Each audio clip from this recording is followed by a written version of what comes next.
हम लोगों ने उसको सहन किया गया।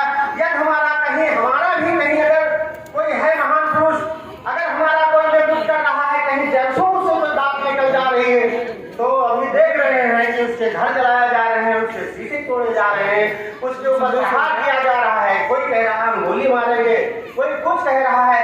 यदि हमारे किसी अच्छे कुशल नेतृत्व करता हो, किससे कहीं बात निकल जाती है, तो हम लोगों को अपमानित करने का काम किया जा रहा है। हमारे महापुरुषों को अपमानित करने का काम किया जा रहा है।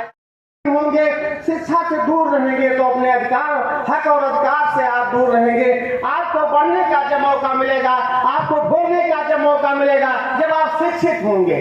और शिक्षित होना इतना ज्यादा जरूरी है कि आप अपने परिवार को, अपने बच्चों को आधी रोटी खा करके अपने घर में सो लेना, लेकिन बच्चों को अपने पढ़ाना जरूर।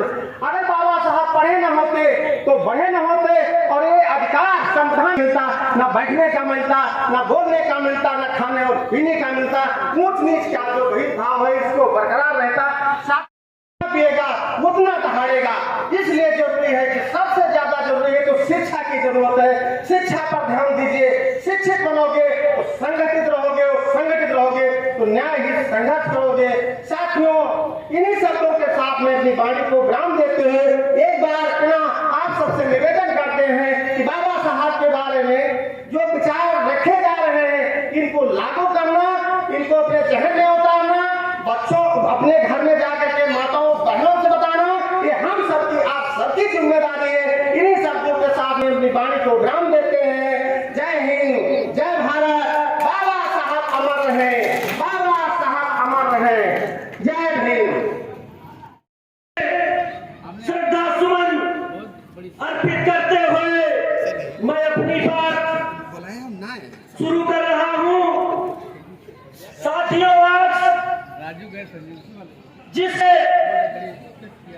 हमारे समाज, ऐसा समाज शोषित वंचित पीड़ित से महामानव ने ऐसी ऐसी योजनाएं और आपको जो महत्वपूर्ण हथियार वोट देने का अधिकार दिया था, सम्मान जीने का अधिकार दिया था, आज उसी महामानव के जयंती पर हम लोग एकत्रित हुए हैं। सबका बहुत बहुत आभार और आभार ज्ञापित करता हूं।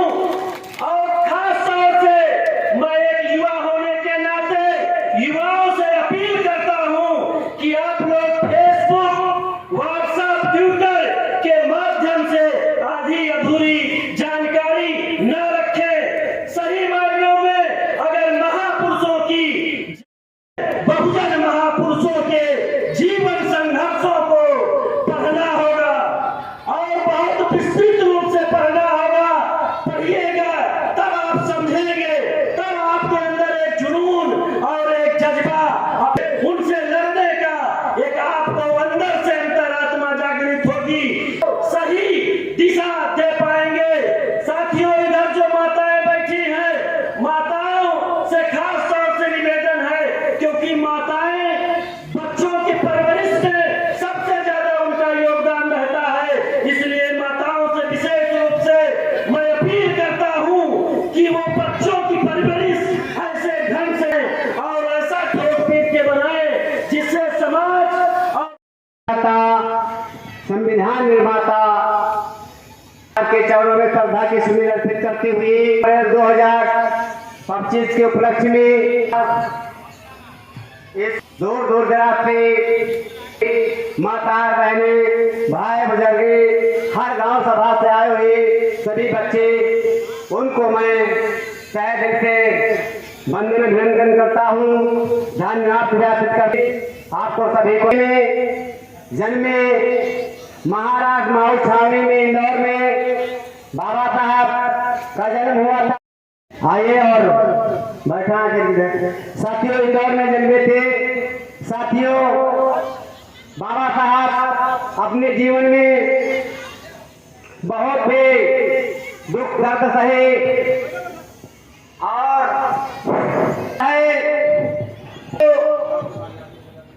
जी और बस आधा घंटा सभी जगह जो हमारी जनसभाएं होती है वो सब आ चुके हैं लगभग करीब करीब में। कोई सेवता में है, उधर जो चलचली से लोग आ रहे हैं सेवता में आ चुके हैं, तो जो गोलोक बॉर्डर, मितानपुरवा और उधर जो है तुम्हारा जहांगीर। अपने समाज सुधार के लिए हमसे जितना हो सकता है सदैव उसके लिए प्रयास करना चाहिए। धन्यवाद। इसी के साथ मैं अपने वाणी को विराम करता हूं। धन्यवाद। जय हिंद। अब वक्ताओं के अगली कड़ी में हम रामचंद्र कनौजिया जी को चाहते हैं कि वो आए। समाज के लोग सो रहे जा रहे हैं। साथियों, मैं बताना चाहता हूँ कि बाबा साहब की देर तक संतानें चली गई और बाबा साहब ने जो है दिया है, जिस संविधान के बदौलत जो है आज जो अच्छे अच्छे कपड़े पहने हैं, अच्छे अच्छे गहने पहने हैं, अच्छे अच्छे आभूषण पहने हैं, जैसे उस पानी भराने का काम कर रहे हैं। मेरे समाज के लोगों, ये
आज हम विश्व तब जाके होता है चमन में एक दीनावर पैदा। जय भीम, जय भारत।